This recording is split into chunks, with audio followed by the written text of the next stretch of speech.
আসসালামু আলাইকুম। আপনারা সবাই কেমন আছেন? আজকে আমি রান্না করতেছি গরুর মাংস ভাজি। মাংসগুলোকে আগে ছোট ছোট করে কেটে নিয়েছি।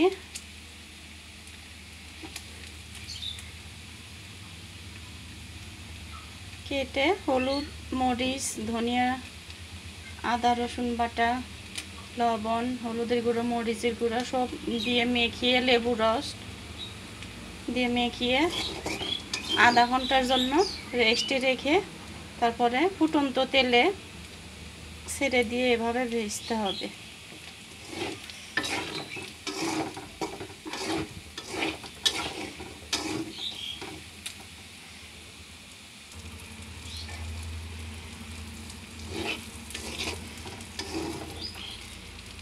আস্তে একদম লো হিটে, চুলার জাল এভাবে লো হিটে আস্তে আস্তে একদম কড়া করে ভেজে নিতে হবে। এইভাবে মাংস ভাজি করে রান্না করলে খেতে সেই স্বাদ লাগে, অনেক মজা হয়।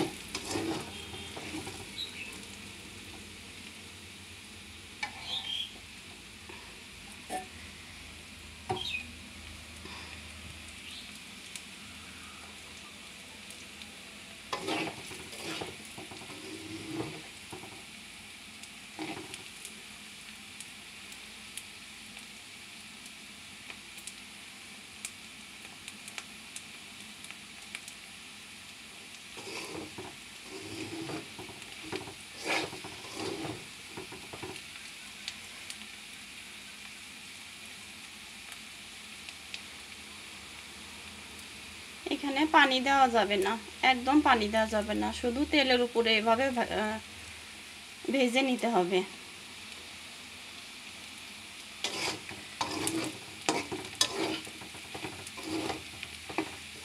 এইভাবে গরুর মাংস ভাজি করলে খেতে সেই মজা লাগে।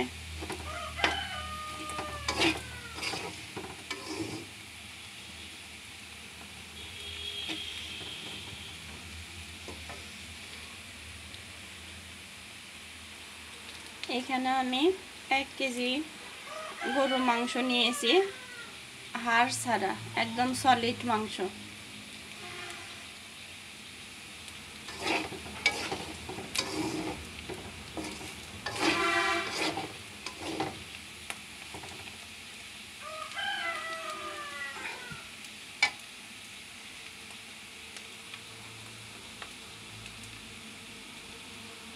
ভিডিওটা ভালো লাগলে শেয়ার করে দেবেন।